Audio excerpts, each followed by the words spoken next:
Madame, monsieur, bonsoir ou rebonsoir. Si vous étiez déjà avec nous pour les titres, voici votre édition Midi-Pyrénées de ce 19-20. 500 professeurs, parents d'élèves, mais aussi Pierre Cohen, le député maire de Toulouse, sont venus soutenir aujourd'hui Alain Réfalo. Cet enseignant de Colomiers était convoqué en conseil de discipline devant l'inspection d'académie pour sa désobéissance affichée aux réformes gouvernementales dans l'éducation. Il a notamment remplacé le temps prévu pour l'aide personnalisée par des cours de théâtre. Sandrine Merck, Jack Levé. Alors, instit ou chef de file? Inconnu de tous il y a encore un an, Alain Réfalo est devenu la figure emblématique de la résistance enseignante. Il est le premier à avoir refusé d'appliquer les réformes du gouvernement et sa fameuse lettre de désobéissance qu'il a envoyée à sa hiérarchie a fait des émules. À la suite de la lettre que j'ai écrite à mon inspecteur, des dizaines, des centaines, des milliers d'enseignants de toute la France sont entrés dans la même démarche, sont entrés en résistance pédagogique.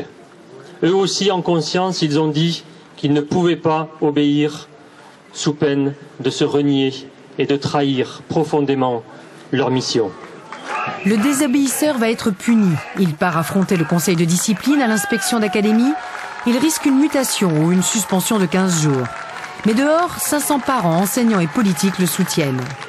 Pour former des futurs citoyens libres et conscients, il ne faut pas des enseignants muets et incolores, mais des éducateurs citoyens.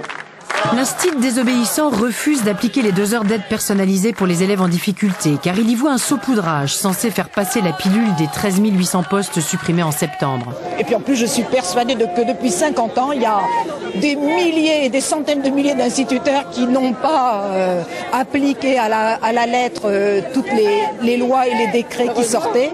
Et heureusement, exactement, sinon on en serait, je ne sais pas où on en serait. Moi, je pense qu'il y a plein d'enfants qui n'ont pas leur compte, au niveau de la présence et du travail. Moi, je l'ai vu par rapport à ma fille. Si je le vois sur elle, qui n'a pas d'énormes difficultés, je pense que des enfants qui ont de vraies grosses difficultés, pour eux, ça va être terrible.